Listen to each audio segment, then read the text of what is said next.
Assalamualaikum dan salam sejahtera saya ucapkan kepada guru-guru dan rakan-rakan yang menonton video ini.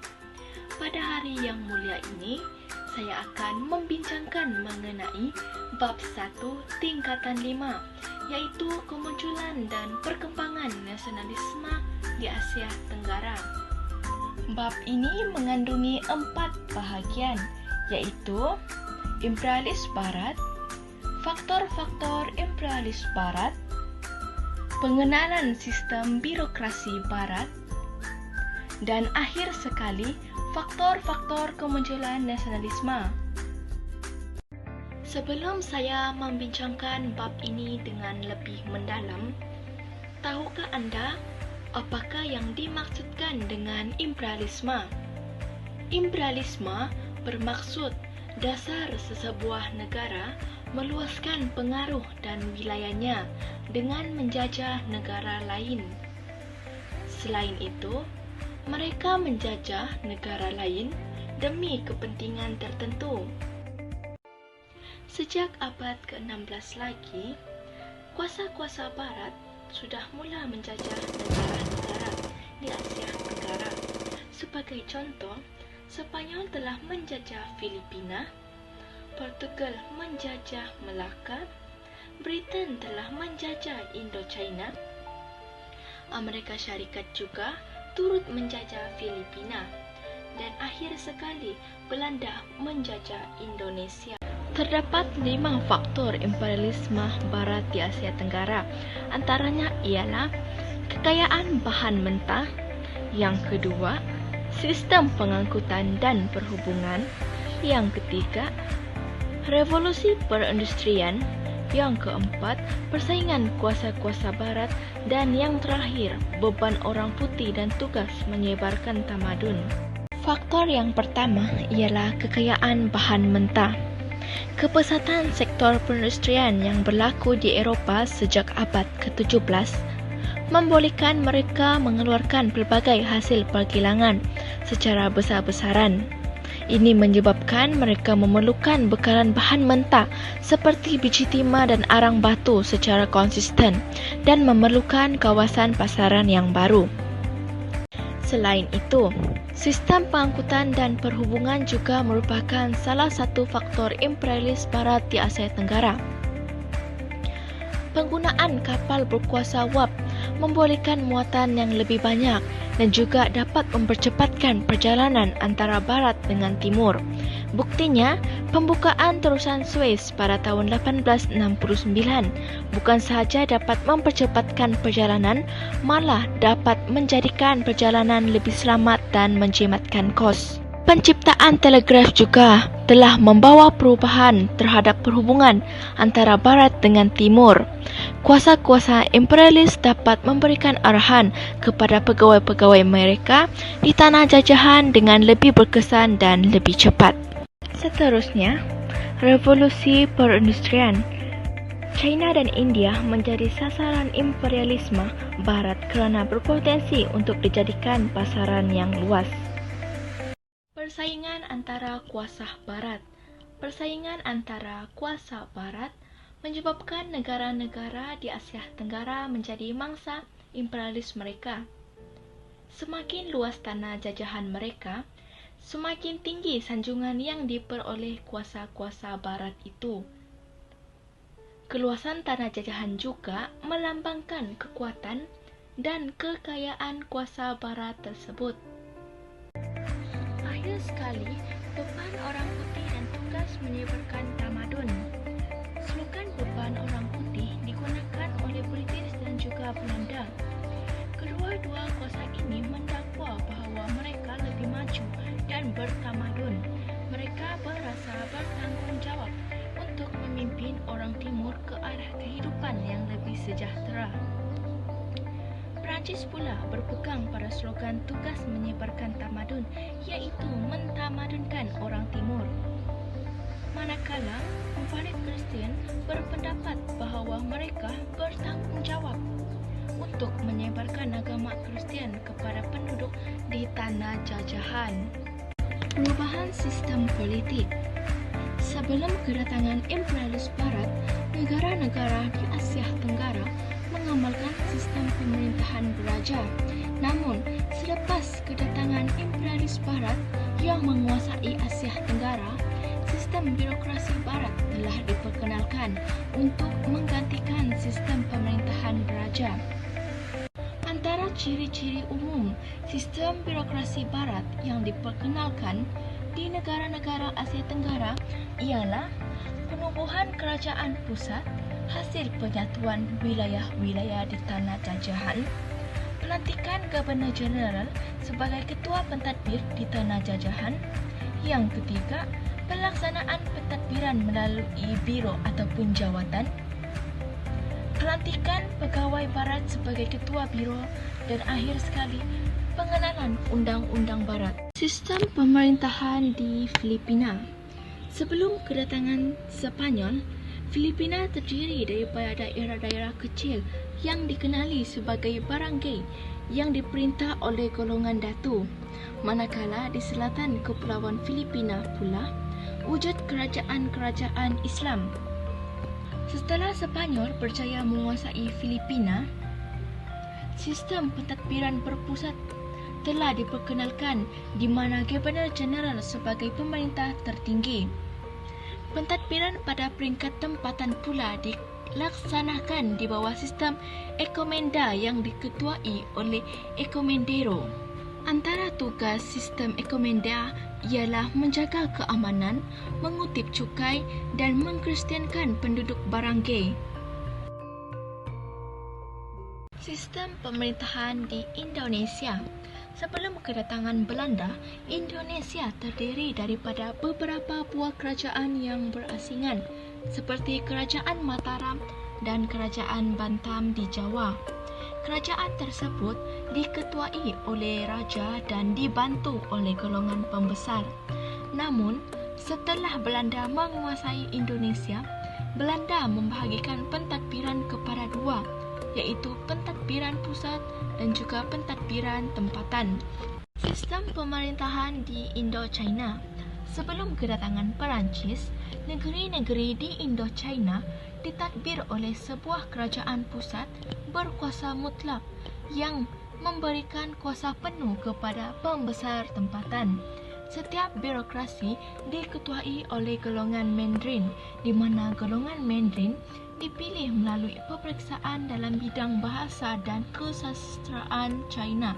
Selepas dikuasai Perancis, pentadbiran di Indochina diketuai oleh seorang Governor Jeneral yang bertanggungjawab terus kepada Kementerian Tanah Jajahan di Paris.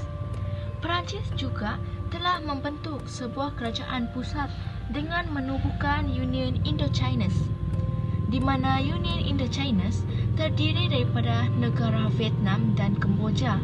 Lalu Laos menyertainya pada tahun 1904. Sistem pentadbiran di Kesultanan Melayu Melaka. Sebelum kedatangan Portugis, Kesultanan Melayu Melaka mengamalkan sistem pembesar 4 lipatan dan ini menjadi ikutan kebanyakan negeri Melayu. Namun, penaklukan Portugis terhadap Melaka telah meruntuhkan institusi raja di Melaka.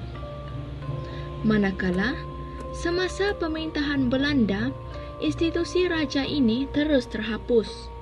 Kemudiannya, semasa pemerintahan British, negeri-negeri selat iaitu Melaka, Pulau Pinang dan Singapura telah digabungkan.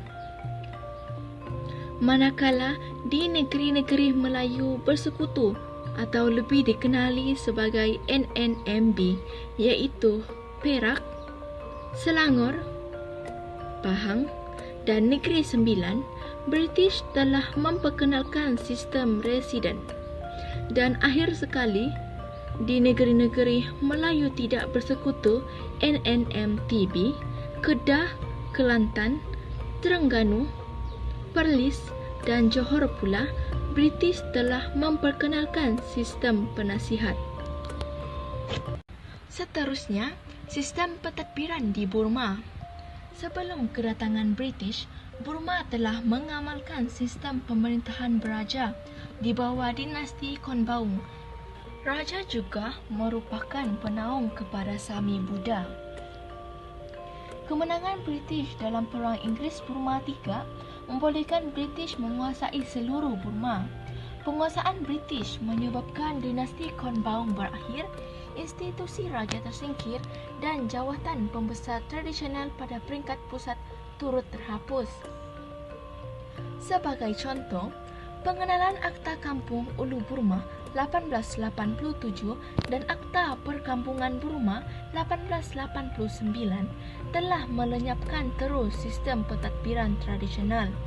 Selain itu, pentadbiran daerah diambil alih oleh MIOK atau lebih dikenali sebagai pegawai bandaran. Akhir sekali, sistem pentadbiran di Thailand, birokrasi barat telah diperkenalkan sendiri oleh Raja Mongkut dan Raja Chulalongkorn. Raja Mongkut telah melantik 80 orang penasihat barat untuk mengetuai pelbagai jabatan di samping melatih pegawai-pegawai tempatan. Penasihat kewangan dan pelabuhan serta polis juga dibawa dari Britain. Manakala Raja Chulalongkorn telah memperkenalkan Majlis Penasihat Rendah, Majlis Mesyuarat Tertinggi dan Kabinet Menteri. Beliau juga telah melantik juru audit dari Britain untuk berkhidmat dalam perbendaharaan negara. Terdapat 8 faktor kemunculan nasionalisme di Asia Tenggara. Antaranya ialah dasar penjajahan barat, pengaruh luar, sistem pengangkutan dan perhubungan, pengaruh media massa, kemunculan golongan intelektual, sistem pendidikan, karya kesusastraan, dan akhir sekali, pengaruh agama. Dasar penjajahan barat.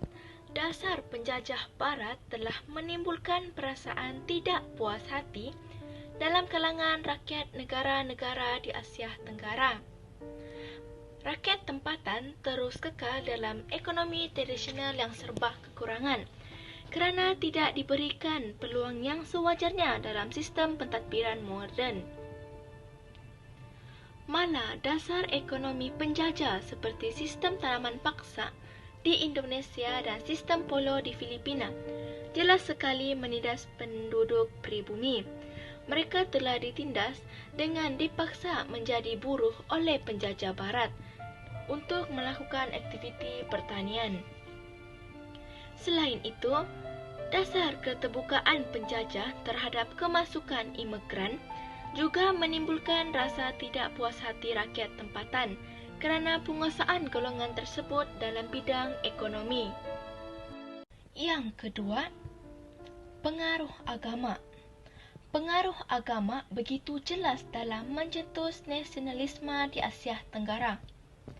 Sebagai contoh, kemunculan gerakan Islah di Tanah Melayu dan juga di Indonesia, serta penumbuhan Persatuan Belia Buddha pada tahun 1906 di Burma, menunjukkan peranan agama sebagai alat perpaduan dan golongan agama sebagai pencetus nasionalisme.